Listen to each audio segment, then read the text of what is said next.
ଏହା ଭୁଲ ଚିନ୍ତାଧାରା ଲୋକମାନଙ୍କର। ଅନୁଗ୍ରହ ପ୍ରଚୁର ହେବା ଦ୍ୱାରା ଯେ ପାପ ହିଁ କରି ଚାଲିଥିବା ଏହା ଲୋକମାନଙ୍କର ସମ୍ପୂର୍ଣ୍ଣ ଭୁଲ ଚିନ୍ତାଧାରା। ତେଣୁ ଆପଣ ଯାହା କରିବେ କିଛି ପାପ ନାହିଁ। ପାପକୁ ହିଁ କୁହାଯାଉଛି ଯେ ପାପ। ଆମେ ନିଜର ଆଖିକୁ ଯଦି ଯୁଆଡ଼େ ବି ବୁଲେଇବା, ଯୁଆଡ଼େ ବି ଦେଖିବା, ଘରୁ ବାହାରୁ କି ଘରେ ଥାଇକି ବି ହଉ, ଏଇ ପାପର କାର୍ଯ୍ୟର ବୃଦ୍ଧିକୁ ଆମେ ଅନୁଭବ କରିପାରୁଛୁ। କେବଳ ଉତ୍ତମ ବିଶ୍ଵ ପ୍ରଚାର କରାଯାଉଛି। ଶୈତାନ କାହାକୁ ବି ବ୍ୟବହାର କରିପାରେ। ଅନୁଗ୍ରହ କ'ଣ? ଈଶ୍ୱରଙ୍କର ଅନେକ ସୁନ୍ଦର ମହାନ ଗୁଣ ଭିତରେ ଈଶ୍ୱର ମଧ୍ୟ ଜଣେ ଅନୁଗ୍ରହକାରୀ। ସେଥିପାଇଁ ଏଇ ପାପର ବୃଦ୍ଧିରେ ଆଜି ମନୁଷ୍ୟ ଜଡ଼ିତ ହୋଇଯାଇଛି। ତାହେଲେ ସେମାନଙ୍କର ପ୍ରଥମ ଦଶା ଅପେକ୍ଷା ଶେଷ ଦଶା ଅଧିକ ମନ୍ଦ ହୁଏ।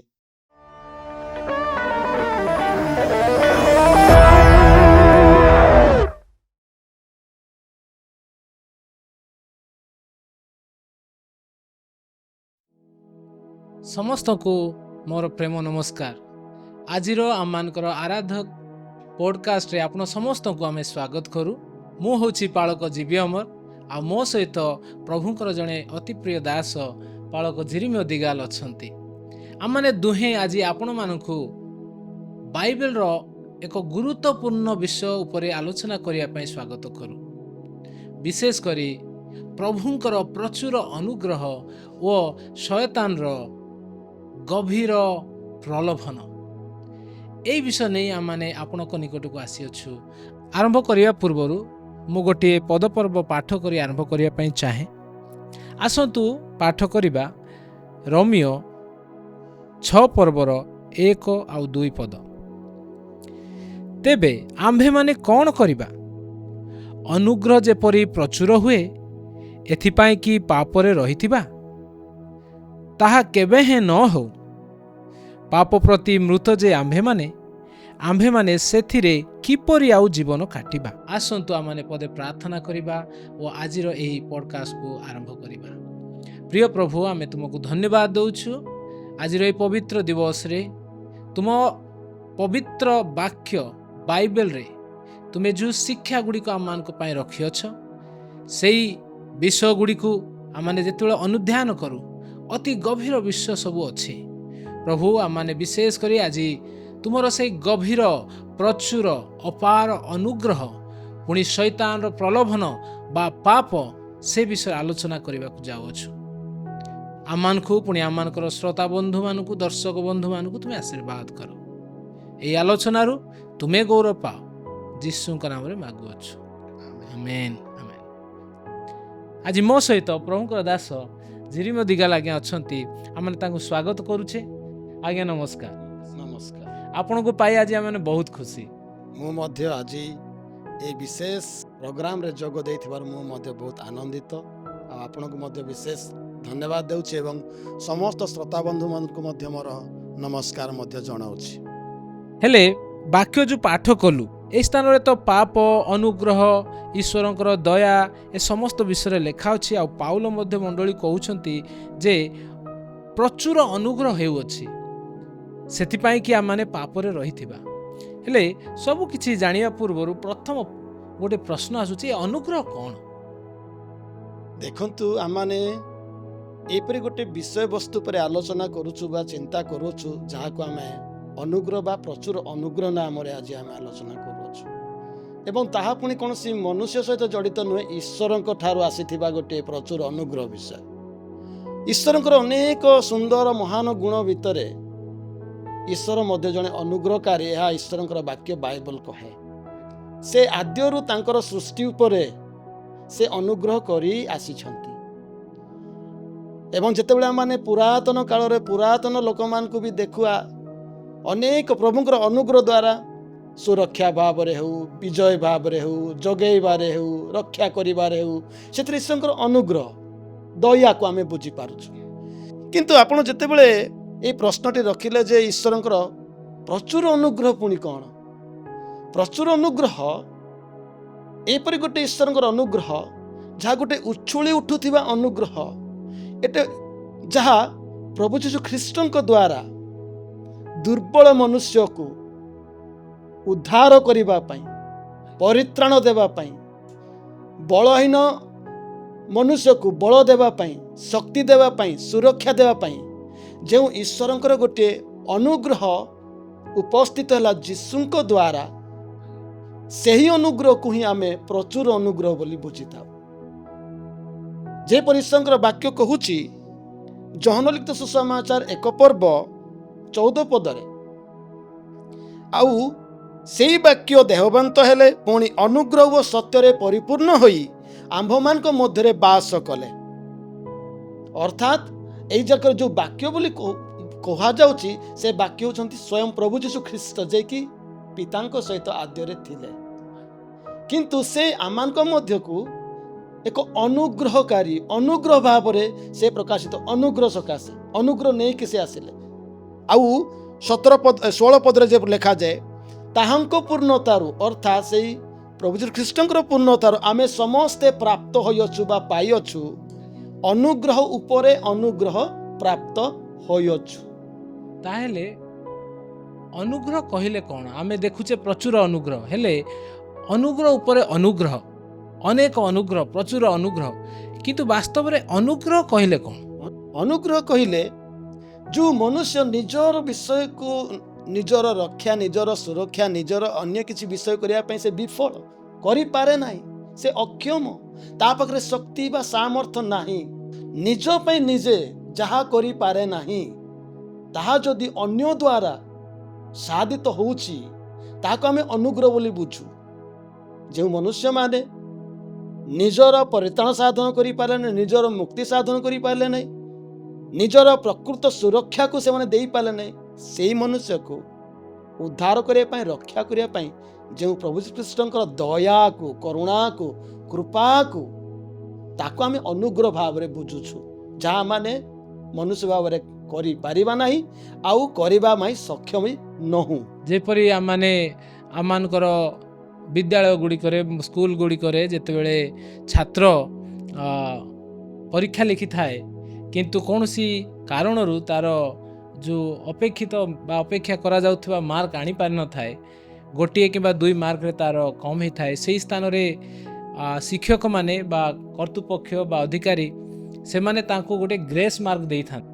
ଠିକ୍ କହିଲେ। ତାହେଲେ ସେଇ ଗ୍ରେସ୍ ବା ସେଇ ଅନୁଗ୍ରହ ଯାହାକି ସେଇ ଛାତ୍ର ଦ୍ୱାରା ତାହା ସାଧିତ ନ ହେବାରୁ ତାଙ୍କୁ ସାହାଯ୍ୟ କରାଗଲା ବା ଯେଉଁଥିପାଇଁ ସେ ଯୋଗ୍ୟ ନଥିଲେ ତଥାପି ତାଙ୍କୁ ଅନୁଗ୍ରହ କରି, ଦୟା କରି, ଅନୁକମ୍ପା ଦେଖାଇ ତାଙ୍କୁ ଦିଆଗଲା। ସେହି ପ୍ରକାର ଆପଣ କହୁଛନ୍ତି ଯେ ମଣିଷ ନିଜର ପାପର ବୋଝରୁ, ପାପର ସେଇ ସାଗରରୁ ସିଏ ଆଉ ବାହାରି ପାରୁନଥିଲା, ପରିତ୍ରାଣ ପାଇପାରୁନଥିଲା, ତ ଈଶ୍ୱର ତାଙ୍କର ଦୟା ଦୃଷ୍ଟି ଦେଖାଇ ସେଇ ମଣିଷକୁ ଯେଉଁ ଉଦ୍ଧାର କଲେ, ପରିତ୍ରାଣ କଲେ, ତାହା ହିଁ ଅନୁଗ୍ରହ। ଯେଉଁ ପ୍ରେମକୁ ଦେଖିଲେ, ଗଭୀର ପ୍ରେମକୁ ଦେଖେଇଲେ, ଦୟାକୁ ଦେଖେଇଲେ, ଅନୁକମ୍ପାକୁ ଦେଖେଇଲେ, ତାହା ହିଁ ଆମେ ଅନୁଗ୍ରହ ବୋଲି ଆମେ ବୁଝିଥାଉ। ତାହେଲେ ପ୍ରଚୁର ଅନୁଗ୍ରହ ବାଇବେଲ ଅନୁସାରେ ଆପଣ ସଂକ୍ଷେପରେ କ'ଣ କହିବା ପାଇଁ ଚାହିଁବେ? ପ୍ରଚୁର ଅନୁଗ୍ରହ ଏହା ଯେ, ଯେମିତି ମୁଁ କହିଲି, ଈଶ୍ୱର ସମ୍ପୂର୍ଣ୍ଣ ଅନୁଗ୍ରହକାରୀ ପରମେଶ୍ୱର। ଆମେ ସବୁ କିଛି ଈଶ୍ୱରଙ୍କର ଅନୁଗ୍ରହରୁ ପାଉଛୁ ବି, ସବୁ କିଛି ଈଶ୍ୱରଙ୍କର ଅନୁଗ୍ରହ ଦୟାରୁ। କିନ୍ତୁ ପ୍ରଚୁର ଅନୁଗ୍ରହ ଏବଂ ଯୀଶୁ ଖ୍ରୀଷ୍ଟଙ୍କ ଦ୍ୱାରା ଯାହା ଏହି ଜଗତରେ ପ୍ରକାଶିତ ହୋଇଅଛି, ଉପସ୍ଥିତ ହୋଇଅଛି, ଯେପରି ଈଶ୍ୱରଙ୍କର ବାକ୍ୟ କୁହେ ସେହି ଯୋହନ ଲିଖିତ ସୁସମାଚାର 1 ପର୍ବର 17 ପଦରେ, କାରଣ ବ୍ୟବସ୍ଥା ମଉସାଙ୍କ ଦ୍ୱାରା ପ୍ରଦତ୍ତ ହେଲା, କିନ୍ତୁ ଅନୁଗ୍ରହ ଓ ସତ୍ୟ ଯୀଶୁ ଖ୍ରୀଷ୍ଟଙ୍କ ଦ୍ୱାରା ଉପସ୍ଥିତ ହେଲା। ଏହି ପ୍ରଚୁର ଅନୁଗ୍ରହ, ଈଶ୍ୱରଙ୍କର ଅନୁଗ୍ରହ ଯୀଶୁ ଖ୍ରୀଷ୍ଟଙ୍କ ଦ୍ୱାରା ଏହି ଜଗତକୁ, ମନୁଷ୍ୟ ନିକଟକୁ ଯୀଶୁ ଖ୍ରୀଷ୍ଟଙ୍କ ଦ୍ୱାରା ଉପସ୍ଥିତ ହେଲା, ଯାହାକି ଏକ ଈଶ୍ୱରଙ୍କର ଗଭୀର ପ୍ରେମ, ଦୟା, କ୍ଷମା, এই সমস্ত বিষয় নেইকি উপস্থিত ହେଲେ ପାଉଲ ଏହି ସ୍ଥାନରେ କହୁଛନ୍ତି ଅନୁଗ୍ରହ ଯେପରି ପ୍ରଚୁର ହୁଏ, ଏଥିପାଇଁ କି ପାପରେ ରହିଥିବା ତାହା କେବେ ହେଁ ନ ହେଉ। ପାପ ପ୍ରତି ମୃତ ଯେ ଆମ୍ଭେମାନେ ସେଥିରେ କିପରି ଆଉ ଜୀବନ କାଟିବା? ଏହାର ଅର୍ଥ କ'ଣ କି ଲୋକମାନେ ଅନୁଗ୍ରହ ପାଇକି ସୁଦ୍ଧା ପାପରେ ଜୀବନ କାଟନ୍ତି କି? ଦେଖନ୍ତୁ, ଯଦି ଅନୁଗ୍ରହ ଆମମାନଙ୍କୁ ଦିଆଯାଇଛି, ପୁଣି ତାହା ପୁଣି ପ୍ରଚୁର ଅନୁଗ୍ରହ, এই ପ୍ରଚୁର ଅନୁଗ୍ରହ ଦିଆଯିବା ପଛରେ ଅନେକ କିଛି ବହୁତ ବଡ଼ ବଡ଼ ଉଦ୍ଦେଶ୍ୟ ଅଛି, କାରଣ ଅଛି, ଏହା ଈଶ୍ୱରଙ୍କର ଯୋଜନା ଅଛି। ସବୁଠାରୁ ବଡ଼ ଯୋଜନା ହେଉଛି ଏହି ଅନୁଗ୍ରହ ଦିଆଯିବା ପଛରେ ଆମମାନେ ଯେପରି ମନ ପରିବର୍ତ୍ତନ କରି ପ୍ରଭୁଙ୍କର ସେହି ପରିତ୍ରାଣକୁ ଲାଭ କରିବା। ଯେପରି ଈଶ୍ୱରଙ୍କର ବାକ୍ୟରେ ରୋମିଓ 2:4 ଲେଖାଯାଏ, ଆମମାନେ ପାଠ କରିବା ରୋମିଓ 2:4 କିମ୍ବା ଈଶ୍ୱରଙ୍କର କୃପା ଯେ ତୁମ୍ଭକୁ ମନ ପରିବର୍ତ୍ତନ ଆଡ଼କୁ ଘେନି ଯିବାକୁ ଚେଷ୍ଟା କରେ। ଈଶ୍ୱରଙ୍କର ସେହି ଅନୁଗ୍ରହ ପ୍ରତ୍ୟେକ ମନୁଷ୍ୟ ଜାତିକୁ, ପ୍ରତ୍ୟେକ ମନୁଷ୍ୟକୁ ମନ ପରିବର୍ତ୍ତନ ଆଡ଼କୁ ଘେନି ଯିବା ମାନେ ନେବାକୁ ଚେଷ୍ଟା କରୁଅଛି। ଏବଂ ଯଦ୍ୱାରା ସେହି ଅନୁଗ୍ରହ ଦ୍ୱାରା ଏହି ପାପୀ ମନୁଷ୍ୟ କ'ଣ ପାଇବ? ପରିତ୍ରାଣ ପାଇବ, ପରିତ୍ରାଣକୁ ପାଇବ। କାରଣ ତାହା ହିଁ ମଧ୍ୟ ଈଶ୍ୱରଙ୍କର ବାକ୍ୟ କହେ। ଯେପରି ଏଫେସୀୟ 2:8 ଈଶ୍ୱରଙ୍କର ବାକ୍ୟ ଅତି ସ୍ପଷ୍ଟ ଭାବରେ କୁହେ, କାରଣ ଅନୁଗ୍ରହର ବିଶ୍ୱାସ ଦ୍ୱାରା ତୁମାନେ ପରିତ୍ରାଣ ପାଇଅଛ। ତାହା ତୁମମାନଙ୍କ ଠାରୁ ହୋଇନାହିଁ, ତାହା ଈଶ୍ୱରଙ୍କର ଦାନ। 9 କ୍ରିୟାକର୍ମରୁ ନୁହେଁ, ଯେପରି କେହି ଦର୍ପ ନ କରେ। ତେଣୁ ଈଶ୍ୱରଙ୍କର ଅନୁଗ୍ରହ ବା ଏହି ପ୍ରଚୁର ଅନୁଗ୍ରହ ପ୍ରତ୍ୟେକ ମନୁଷ୍ୟକୁ ମନ ପରିବର୍ତ୍ତନ ଆଡ଼କୁ କଢ଼େଇ ନେଇକି ଈଶ୍ୱରଙ୍କର ଅନୁଗ୍ରହ ଦାନ ଯେ ପରିତ୍ରାଣ ବା ମୁକ୍ତି ବା ଉଦ୍ଧାର, ତାକୁ ଦେବା ପାଇଁ ଏହି ଅନୁଗ୍ରହ ମାନଙ୍କୁ ଦିଆଯାଇଛି ପ୍ରଭୁ ଯୀଶୁ ଖ୍ରୀଷ୍ଟଙ୍କ ଦ୍ୱାରା। ତେଣୁ ଏହି ଅନୁଗ୍ରହକୁ ଆମମାନେ କେବେ ମଧ୍ୟ ଅବହେଳା କରିବା କଥା ନୁହେଁ, କାରଣ ଏଥିରେ ଆମର ପରିତ୍ରାଣର ବିଷୟ। ସେଥିପାଇଁ ବୋଧେ ଲେଖା ଅଛି, ଆପଣ ଯେଉଁ ପଦପର୍ବ ପାଠ କଲେ ରୋମିଓ 2:4, କିମ୍ବା ଈଶ୍ୱରଙ୍କ କୃପା ଯେ ତୁମ୍ଭକୁ ମନ ପରିବର୍ତ୍ତନ ଆଡ଼କୁ ଘେନି ଯିବାକୁ ଚେଷ୍ଟା କରେ, ଏହା ନ ଜାଣି ତୁମ୍ଭେ କି ତାହାଙ୍କର କୃପା, ଧୈର୍ଯ୍ୟ ଓ ଚିର ସହିଷ୍ଣୁତା ରୂପ ଧନ ସବୁ ତୁଚ୍ଛ କରୁଅଛ। ହଁ, এই ତୁଚ୍ଛ ଶବ୍ଦ ଆସିଲା ଯାହା, ଏହା ମନୁଷ୍ୟ ଆଜି ସେଇ ମହା ଅନୁଗ୍ରହକୁ, ପ୍ରଚୁର ଅନୁଗ୍ରହକୁ, ଈଶ୍ୱରଙ୍କର ଗଭୀର କୃପା ପ୍ରେମର ବିଷୟକୁ ଆଜି କୌଣସି ନା କୌଣସି ତାଙ୍କର କାର୍ଯ୍ୟକଳାପରେ, ଚିନ୍ତାଧାରା, ଭାବନାରେ ତୁଚ୍ଛ କଲା ଭଳି ଆଜି ଜଣାପଡ଼ୁଛି। ଏହାର ପ୍ରମାଣ ଏହା ଯେ ଯେତେବେଳେ ଜଣେ ମନୁଷ୍ୟ ଈଶ୍ୱରଙ୍କର ଅନୁଗ୍ରହରେ ପାଇଥିବା ପରିତ୍ରାଣରେ ସ୍ଥିର ହୋଇ ରହିପାରୁନାହିଁ, ଈଶ୍ୱରଙ୍କର ବାକ୍ୟ ଅନୁସାରେ ସେ ଯେତେବେଳେ ଜୀବନ କାଟି ପାରୁନାହିଁ, ତାହେଲେ ନିଶ୍ଚୟ ସେ କୌଣସି ନା କୌଣସି ବିଷୟରେ ଈଶ୍ୱରଙ୍କର ସେ ଅନୁଗ୍ରହ ଦାନକୁ ତୁଚ୍ଛ କରୁଛି, ହେୟ ଜ୍ଞାନ କରୁଛି, ସାଧାରଣ ବୋଲି ଭାବୁଛି। ଏହାର କାରଣ ଏହା କି ଯେ ଆମମାନେ ଯେତେ ପାପ କରୁଥିଲେ ବି ପ୍ରଭୁଙ୍କର ପ୍ରଚୁର ଅନୁଗ୍ରହ ଅଛି, ସେଇଥିପାଇଁ ସେ ତୁଚ୍ଛ କରୁଅଛି କି? ଯେପରି ଆମେମାନେ ପାଠ କରୁ ରୋମିଓ ସେଇ 5:20, ଏହା ଛଡ଼ା ବ୍ୟବସ୍ଥା ମଧ୍ୟ ପ୍ରବେଶ କଲା, ଯେପରି ଅପରାଧ ଅଧିକ ହୁଏ, କିନ୍ତୁ ଯେଉଁଠାରେ ପାପ ଅଧିକ ହେଲା, ସେଇଠାରେ ଅନୁଗ୍ରହ ଆହୁରି ଅଧିକ ହେଲା। କହିବାର ଅର୍ଥ, ଲୋକମାନେ ପାପ କଲେ ଅନୁଗ୍ରହ ଆହୁରି ଅଧିକ ହେଲା, ଲୋକମାନେ ଆହୁରି ପାପ କଲେ ଅନୁଗ୍ରହ ଆହୁରି ଅଧିକ ହେଲା, ଆହୁରି ପ୍ରଚୁର ହେଲା। ସେଇଥିପାଇଁ କି ଲୋକମାନେ କହୁଅଛନ୍ତି ଯେ ପ୍ରଭୁଙ୍କର ଅନୁଗ୍ରହ ତ ଅଛି, ଆମମାନେ ପାପ କରି ଚାଲିଥିବା। ଏହା ଭୁଲ ଚିନ୍ତାଧାରା ଲୋକମାନଙ୍କର। ଅନୁଗ୍ରହ ପ୍ରଚୁର ହେବା ଦ୍ୱାରା ଯେ ପାପ ହିଁ କରି ଚାଲିଥିବା, ଏହା ଲୋକମାନଙ୍କର ସମ୍ପୂର୍ଣ୍ଣ ଭୁଲ ଚିନ୍ତାଧାରା। ଆମେ ଯେତେବେଳେ ଗୋଟେ ଉଦାହରଣ ନେବା ଯେ ନୋହଙ୍କର ଜଳପ୍ଲାବନର କଥା, ମନୁଷ୍ୟମାନଙ୍କର ସଂଖ୍ୟା ବୃଦ୍ଧି ପାଇବା ସଙ୍ଗେ ସଙ୍ଗେ ପାପ ବି ବୃଦ୍ଧି ପାଇଲା ବୋଲି ଲେଖା ହେଇଛି। ଏବଂ ସେଇ ପାପର ବିଷୟ ବୃଦ୍ଧି ପାଇବା ହେତୁ ପ୍ରଭୁ ମନୁଷ୍ୟକୁ ନିର୍ମାଣ କରିଥିବାର ଶୋକ କଲେ ଏବଂ ସେ ଚିନ୍ତା କଲେ ଯେ ମୁଁ ଏହି ସମସ୍ତ ଜଗତକୁ ବିନାଶ କରିବି। ଆଉ ସେଇ ଜାଗାରେ ଲେଖା ହେଇଛି ଯେ ନୋହ ପ୍ରଭୁଙ୍କ ଦୃଷ୍ଟିରେ ଅନୁଗ୍ରହ ପାଇଲା। କିନ୍ତୁ ଯେତେବେଳେ ଜଳପ୍ଲାବନରେ ଅନେକ ସବୁ ପୁରାତନ ଜଗତ ନଷ୍ଟ ହେଲା ପରେ ମଧ୍ୟ ଜଳ କମିଛି, ଜାହାଜରୁ ପରିବାର, ନୋହଙ୍କର ପରିବାର ଏବଂ ଅନ୍ୟାନ୍ୟ ବାହାରିଲା ପରେ, ତାର ଅର୍ଥ ଏହା ନୁହେଁ ଯେ ସେମାନେ ମଧ୍ୟ ଆହୁରି ପାପରେ ଜୀବନଯାପନ କରିବେ। ସେଥିପାଇଁ ପ୍ରଭୁ ସେମାନଙ୍କୁ ଜାହାଜ ଦ୍ୱାରା ସୁରକ୍ଷା ଦେଇନଥିଲେ। ପ୍ରଭୁଙ୍କର ଇଚ୍ଛା ଥିଲା ଯେ ଏଇ ନୋହଙ୍କର ପରିବାରରୁ ଆଉ ଏପରି ଅବାଧ୍ୟ, ଏପରି ପାପ ବିଷୟ, ଦୁଷ୍ଟତା ବିଷୟ ନ ହଉ, ସେଥି ଉଦ୍ଦେଶ୍ୟରେ ପ୍ରଭୁ ସେମାନଙ୍କୁ ସୁରକ୍ଷା ଦେଇକି ରକ୍ଷା କରିଥିଲେ ସେଦିନ। କିନ୍ତୁ ଦୁଃଖର ବିଷୟ ଏହା, ପୁଣି ଥରେ ସେହି ସମାନ ବିଷୟ ହିଁ ଏହି ବର୍ତ୍ତମାନ ଜଗତ ପର୍ଯ୍ୟନ୍ତ ରହି ଆସିଛି। ଅର୍ଥାତ୍ ଲୋକ ଭାବିଛନ୍ତି ଅନୁଗ୍ରହରେ ଆମେ ତ ଅଛୁ, ତେଣୁ ପାପ ବି କରିବୁ। କିନ୍ତୁ କେବେ ବି ଈଶ୍ୱରଙ୍କର ବାକ୍ୟ ସେ ପ୍ରକାର ଉତ୍ସାହ ଦିଏ ନାହିଁ। ସେଥିପାଇଁ ହୁଏତ ପାଉଲ କହୁଛନ୍ତି ତାହା କେବେ ହେଁ ନ ହେଉ। ପାପ ପ୍ରତି ଯେ ମୃତ ଆମ୍ଭେମାନେ ସେଥିରେ କିପରି ଆଉ ଜୀବନ କାଟିବା। କିନ୍ତୁ ବାସ୍ତବ କଥା ଯେତେବେଳେ ଆମେ ଆମ ପରିବାରରେ ଆମ ସମାଜରେ ଦେଖୁଛୁ, ପ୍ରଭୁଙ୍କ ଅନୁଗ୍ରହ ତ ଅଛି, କିନ୍ତୁ ପ୍ରଭୁଙ୍କର ଅନୁଗ୍ରହକୁ ଅନୁଭବ କରୁଥିବା ସତ୍ତ୍ୱେ ପାପରେ ବୁଡ଼ି ପ୍ରଭୁଙ୍କର ଅନୁଗ୍ରହକୁ ଅପବ୍ୟବହାର ମଧ୍ୟ କରୁଛନ୍ତି। ଆପଣ ଏ ବିଷୟରେ କ'ଣ କହିବେ? ଅନୁଗ୍ରହକୁ ମିସୟୁଜ୍ କରୁଥିବା ବିଷୟରେ ବା ଅପବ୍ୟବହାର କରୁଥିବା ବିଷୟରେ ଗୋଟେ ପଦ ଈଶ୍ୱରଙ୍କର ବାକ୍ୟରେ ଏପରି ଲେଖାଯାଏ, ରୋମିଓ 11:22 ପଦରେ ଲେଖାଯାଇଛି। ମୁଁ ସମ୍ପୂର୍ଣ୍ଣ ପଦ ପଢ଼ୁନାହିଁ, କିନ୍ତୁ ପ୍ରଥମ ପଦକୁ ପଢ଼ୁଅଛି 22 ପଦରେ। ଅତଏବ ଈଶ୍ୱରଙ୍କର ଦୟା ଓ କଠୋରତାକୁ ବୁଝ। ଆଜି ଯେଉଁ ମନୁଷ୍ୟ ଈଶ୍ୱରଙ୍କୁ ଗୋଟିଏ ପକ୍ଷରେ ହିଁ ବୁଝିଛି, ଈଶ୍ୱର ପ୍ରେମକାରୀ, ଈଶ୍ୱର ଦୟାକାରୀ, ଈଶ୍ୱର କ୍ଷମାକାରୀ, ଈଶ୍ୱର ପ୍ରେମମୟ, ସବୁ କିଛିରେ ସେ ମାନେ ଦୟା ହିଁ କରିବେ, କରୁଣା ହିଁ କରିବେ, କୃପା ହିଁ କରିବେ, ଏହା ଯିଏ କେବଳ ଗୋଟିଏ ବିଷୟ ବୁଝିଛି, ମୁଦ୍ରାର ଦୁଇଟି ପାର୍ଶ୍ୱ ପରି ଗୋଟିଏ ମୁଦ୍ରାର ଗୋଟିଏ ପାଖକୁ ବୁଝିଲା ପରି ବୁଝିକି ଈଶ୍ୱରଙ୍କର କଠୋରତାର ବିଷୟ ମଧ୍ୟ ଏ ଜାଗାରେ ଲେଖା ହେଇଛି। କଠୋରତାକୁ ବୁଝ, ଅର୍ଥାତ୍ ଈଶ୍ୱରଙ୍କର କଠୋରତା କ'ଣ? ସେ ନ୍ୟାୟବାନ, ସେ ଧାର୍ମିକ, ସେ ଧର୍ମମୟ, ସେ ପବିତ୍ର।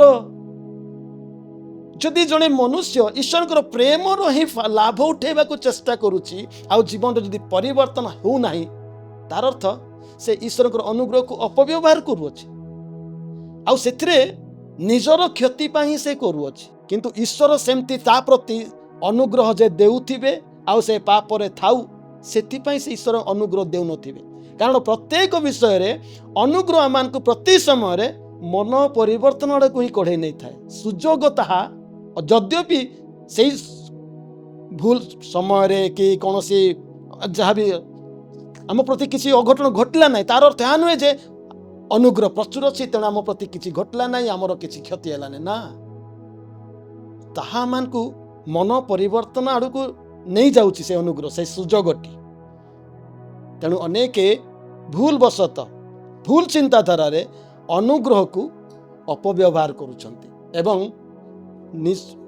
ନିଜ ଜୀବନର ପ୍ରକୃତ ପରିବର୍ତ୍ତନତା, ପବିତ୍ରତାରେ, ଧାର୍ମିକତାରେ, ଈଶ୍ୱରଙ୍କର ସେ ପ୍ରାପ୍ତ ପରିତ୍ରାଣରେ, ସତ୍ୟତାରେ ଆଉ ସ୍ଥିର ରହିପାରୁନାହାନ୍ତି।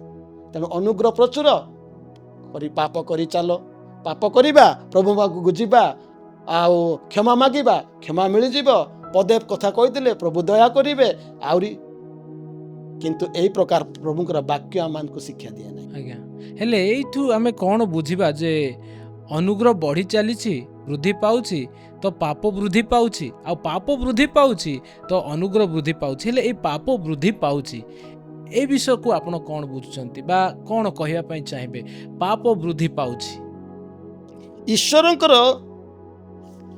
ଯେମିତିକି ଆମେ ସେଇ ପଦକୁ ଆଉ ଥରେ ପଢ଼ିଲେ ଅତି ସ୍ପଷ୍ଟ, ଧୈର୍ଯ୍ୟ ଓ ଚିର ସହିଷ୍ଣୁତା ରୂପ ବିଷୟକୁ ଈଶ୍ୱରଙ୍କର, ଏହା ମନୁଷ୍ୟର ନୁହେଁ। ପରମେଶ୍ୱର ମନୁଷ୍ୟର ପ୍ରତ୍ୟେକଟି ବିଷୟ ଉପରେ ଧୈର୍ଯ୍ୟ ଧରୁଛନ୍ତି ଆଉ ଚିର ସହିଷ୍ଣୁ ହେଇଛନ୍ତି।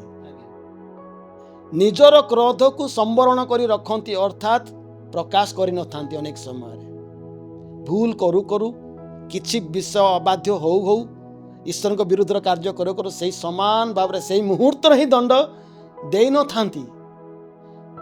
ତେଣୁ ମନୁଷ୍ୟ ଭାବୁଛି କ'ଣ, ମୋ ପାଖରେ ସ୍ୱାଧୀନତା ଅଛି, ମୋ ପ୍ରତି ପ୍ରଭୁଙ୍କର ଅନୁଗ୍ରହ ଅଛି, ତେଣୁ ମୁଁ ଯୋଉଟା କଲେ ମଧ୍ୟ କିଛି ହେବ ନାହିଁ, ମୋ ପ୍ରତି ପ୍ରଭୁଙ୍କର ଅନୁଗ୍ରହ ପ୍ରଚୁର ଅଛି। ତେଣୁ ଗୋଟେ ପକ୍ଷରେ ମନୁଷ୍ୟର ମନ୍ଦ ଚିନ୍ତାଧାରାରେ ସେ ପାପ ବୃଦ୍ଧି ପାଉଛି, ବୃଦ୍ଧିରେ କରୁଛି, ଅସତ୍ୟରେ ମାନେ ଅବାଧ୍ୟତାରେ ସେ ବଢ଼ୁଛି। ଏପଟେ ପ୍ରଭୁଙ୍କର ଅନୁଗ୍ରହକୁ ସେ ଭାବୁଛି ଯେ ମୋ ପ୍ରତି ପ୍ରଚୁର ବୋଲି ଭାବୁଛି। ଆଜ୍ଞା, ହେଲେ ଯେଉଁମାନେ ଇଚ୍ଛାକୃତ ଭାବେ ଅନୁଗ୍ରହକୁ ଜାଣିକି ସୁଦ୍ଧା ଅପବ୍ୟବହାର କରୁଛନ୍ତି, ଆପଣ ଯେ ପ୍ରକାର କହିଲେ ବାଇବେଲ ବାକ୍ୟରୁ ଆମେ ଦେଖିଲୁ, ସେମାନଙ୍କ ବିଷୟରେ ବା ସେମାନଙ୍କର ଜୀବନ ବିଷୟରେ, ସେମାନଙ୍କର ପ୍ରତିଫଳ ବିଷୟରେ ବାଇବେଲ କ'ଣ କୁହେ, କ'ଣ ଆମେ ଶିଖିପାରିବା? ଦେଖନ୍ତୁ, ଏହି ସ୍ଥାନରେ ଇଚ୍ଛାକୃତର ବିଷୟର ଅର୍ଥ ଅନେକଙ୍କ ମଧ୍ୟରେ ଭୁଲ ଧାରଣା ଅଛି ଯେ ଅନୁଗ୍ରହ ଗୋଟିଏ ଆମକୁ ପରମାନେଣ୍ଟ ଲାଇସେନ୍ସ ବା ଅନୁମତି ପତ୍ର ପତ୍ର ଯୋଉଟା କି ଆଉ କ୍ୟାନସେଲ ହେବ ନାହିଁ, ତାହା ଆଉ ଏକ୍ସପାୟାର୍ଡ ହେବ ନାହିଁ। ତେଣୁ ସେମାନେ ଅନୁଗ୍ରହର ଲାଭ ଉଠାନ୍ତି, ଭୁଲ ଦିଗରେ ସେମାନେ ବ୍ୟବହାର କରନ୍ତି।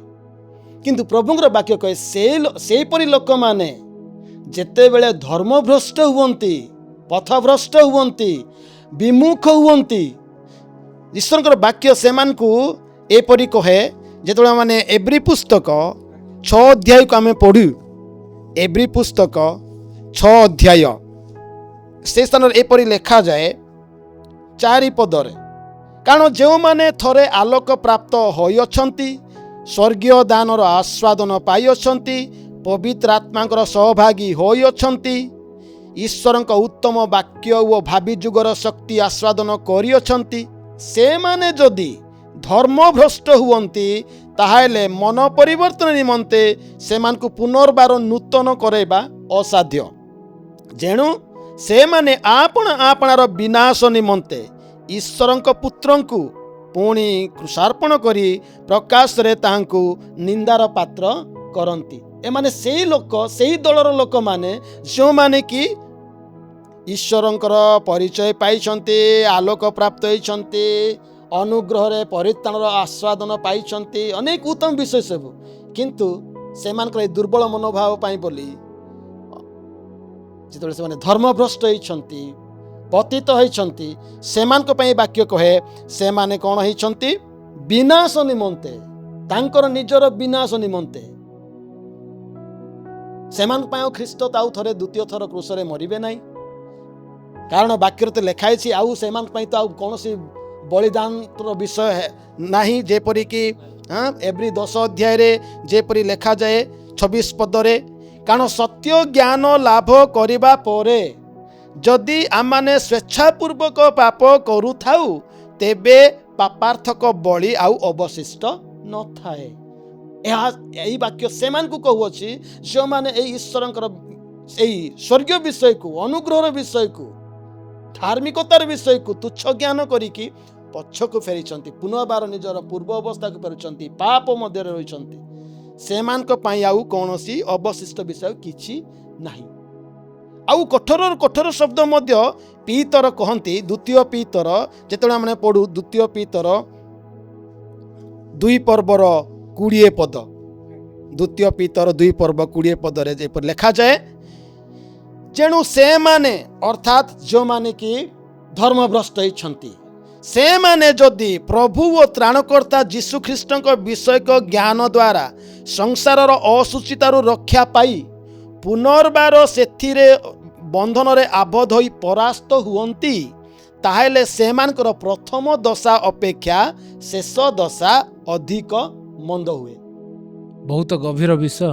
ହଁ, ସେମାନଙ୍କର ପ୍ରଥମ ଦଶାରେ ଯାହା ଥିଲେ, ଅନୁଗ୍ରହରେ ପରିତ୍ରାଣ ଏବଂ ପ୍ରଭୁଙ୍କର ପରିଚୟ ପାଇକି ସେ ପ୍ରଭୁଙ୍କର ପ୍ରେମ ନିକଟକୁ ଆସିଲେ, ତାହା ପାଇଲା ପରେ ଯଦି ସେମାନେ ଧର୍ମଭ୍ରଷ୍ଟ ହେଇ ଯାଉଛନ୍ତି, ତାହେଲେ ସେମାନଙ୍କର ଶେଷ ଦଶା କ'ଣ ହେବ?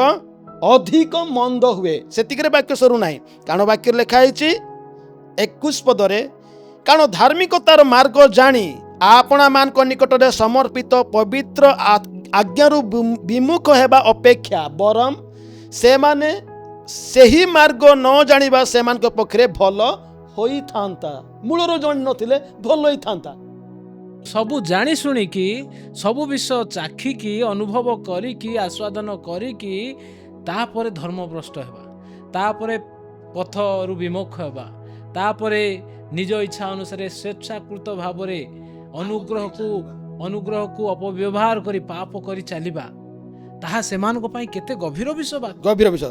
ଏଠି 22 ପଦରେ ତୁଳନା କରି, ପଶୁ ସହିତ ତୁଳନାରେ, କୁକୁର ଆପଣା ବାନ୍ତି ଖାଇବାକୁ ଓ ଧୌତ ହୋଇଥିବା ଘୁଷୁରି କାଦୁଅରେ ଲୋଟିବାକୁ ପୁନର୍ବାର ଫେରେ। ଏହି ସତ୍ୟ ଦୃଷ୍ଟାନ୍ତ ବାକ୍ୟ ସେମାନଙ୍କ ପ୍ରତି ଘଟିଅଛି।